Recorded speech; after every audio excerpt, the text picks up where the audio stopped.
Some of the most anointed people in world history have endured some of the most extreme sufferings.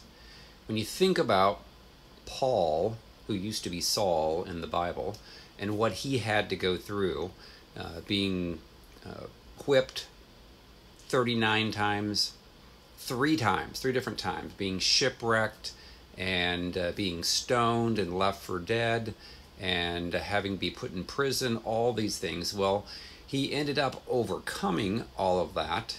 He ended up basically being able to forgive those that hurt him. And then he went on to write more of the New Testament than any other man in world history. And so if you look back on world history, some of the most extremely anointed people have gone through the most hell in their lives. And then they've overcome that through forgiveness. And when we can look back at our lives and realize, okay, yeah, I've gone through some really bad stuff. Maybe your mom hurt you. Maybe your dad hurt you. Maybe you were sexually molested. Maybe you were lied to, lied about, maybe by your spouse, maybe by other people at church, have done you wrong. And it hurts when you go through all that. But when you're able to truly forgive everyone who has done you wrong from your heart, and that's the important thing. And well, how do you do that? A lot of times people don't know how to do that. Well, if you can ask Jesus to show you how the people that hurt and wounded you were also hurt, then you will realize that, oh, wow, they got hurt when they were children. They never could forgive. And that's why they were so horrible and so mean to me. And so Matthew 18:21-35, Jesus gives the parable about true forgiveness. And when we're able to truly forgive from our hearts, then we don't get turned over to the tormentors, which are demons. And you don't get tormented by all those negative thoughts, and you're able to actually do what the Lord has called you to do. And oftentimes you're anointed in the very area that you had to suffer the most. So count it all joy when you have gone through extreme stuff, extreme trials, tribulations, people that have lied about you.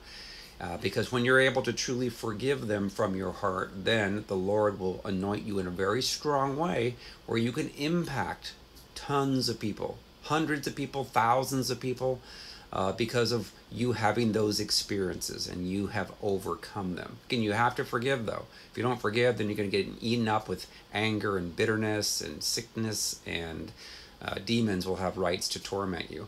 But you make the decision that, hey, I'm going to forgive. I'm going to give them to the Lord. Doesn't mean that they are exonerated of what they did. They have to answer to God, but it doesn't eat you up. Then you can actually help other people in the very same area that you were hurt and wounded in. So I have a book called Freedom from Soul Wounds and Demons, and it's helping thousands of people around the world to be able to forgive and to get healed and be able to actually be anointed by the Lord to help other people. And that book's available on Amazon in paperback, Kindle, and Audible. Again, it's Freedom from Soul Wounds and Demons. I also take people through personal sessions of healing and deliverance all over the world every month. If you're interested in that, go out to our website, restored2tofreedom.com. Click on Contact Me and submit the form, or you can call 317-459-7091. Thanks.